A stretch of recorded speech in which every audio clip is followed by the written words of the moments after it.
Welcome to What's New, Andrew. Today we're going to take a look at how to set up VLANs within OPNsense. This is out of a request that came from some comments within one of my videos. So we're going to walk through how to set up a VLAN within OPNsense, how to add a default firewall rule so that you can get to everything and get to the internet just fine, and how to set up the DHCP server so that whenever you connect to this VLAN, it'll automatically assign any IP addresses to it. So to walk through it, we're going to go through our demo server that we have here. This is the same one that we've used in other videos. If you notice, it does still have the internal IP address because it's just a virtual machine I have running. We have three interfaces. We have the LAN, OPT1, and the WAN. We're going to actually assign our VLANs to the OPT1 port today so that anything you plug in there, if you tag it with the VLAN, it's going to go ahead and get the IP addresses. So let's walk through how to do that. If we go over here to interfaces, then we go down to other types, you'll see a section called VLAN. Within VLAN, we're going to click on that and then go to the far right, click the add button, and we'll walk through setting up our VLAN. Now you could give it a device name. I'm going to leave that blank because it'll automatically assign it. The second one, the parent, that's going to be the port that you're going to connect into. So as we said, we're going to use the OPT1 port. If you want to use the LAN port, if that's all you have, that's fine. If you just have a LAN and WAN, you can do that. But in this instance, we're going to use the OPT1 port. The tag that we're going to give it, this is the tag that you need to give to all of the clients that are connecting to it. So I have 192.168.1, 192.168.2 addresses already set up. So I'm going to set this one up as a 192.168.3. So just for ease, I like to put in the same number for the VLAN tag as part of the IP address. So it's kind of something I do. Whether you want to or not, it's whatever you want to choose here. It could be a number starting with 1 and going up from there. So we're going to go ahead and give it a description. I'm just going to call it my VLAN. And then I'm not going to change into the priority right now. So we're just going to hit save for that.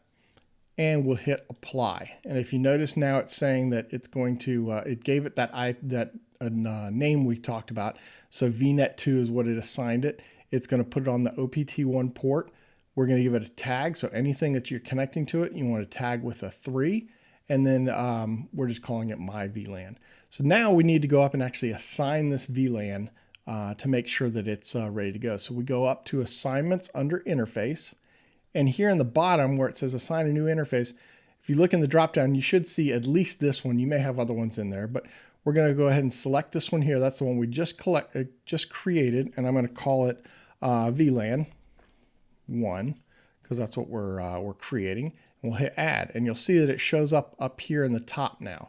So we'll hit save just for good measures, but we haven't activated it yet. So now we have to go in and activate it and actually give it a range of IP addresses to be able to use the VLAN.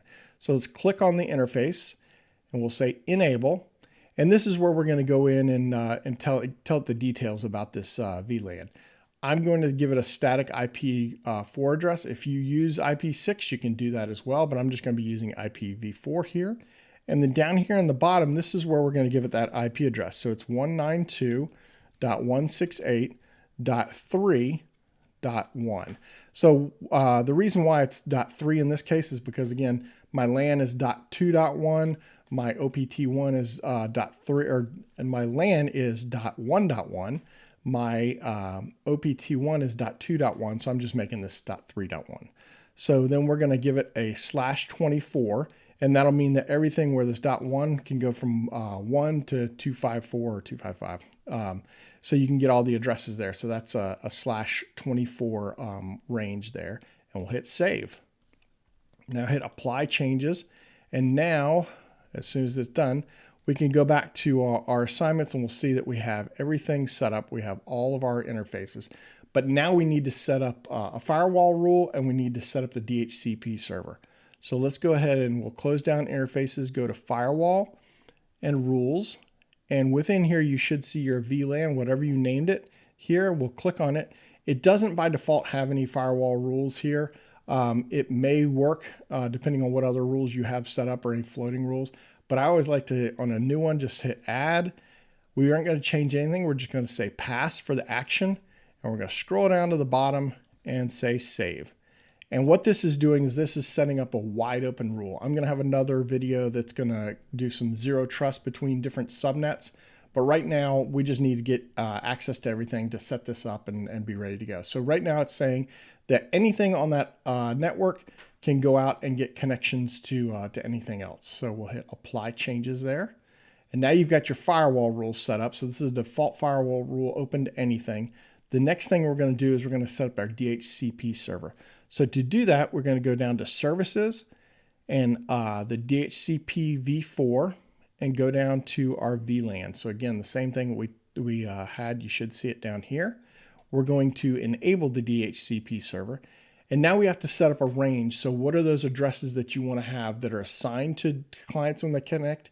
And then outside of that, those are ones you can give to static IP addresses. So we're just going to make it easy. We're going to say everything 192.168.3.100 and all the way up to, and I'll copy that, all the way up to 254. We'll just do that.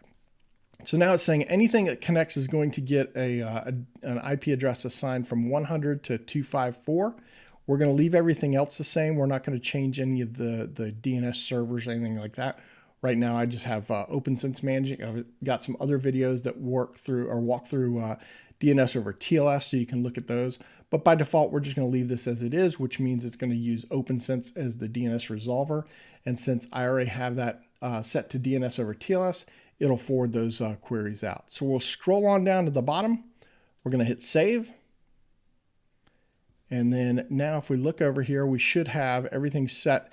If we go back to the top to our dashboard, we have all four of our LAN set up now. We have our LAN, our WAN, OPT1, and the VLAN one that we just created. And if you notice, they're all /24 networks. And this one here is the 3.1. So anything that connects to it using DHCP is going to automatically get a 100 to /254 IP address. So it's going to get one of those in that range. And then if we want to get a static IP address, all you do is go over to services, go to DHCP, and go to your VLAN. And in this section here, you scroll to the very bottom down here, and this is where you can add in any IP addresses that you want to reserve. So if you have items that you want to have servers or things like that with static IP address, you just hit the plus here.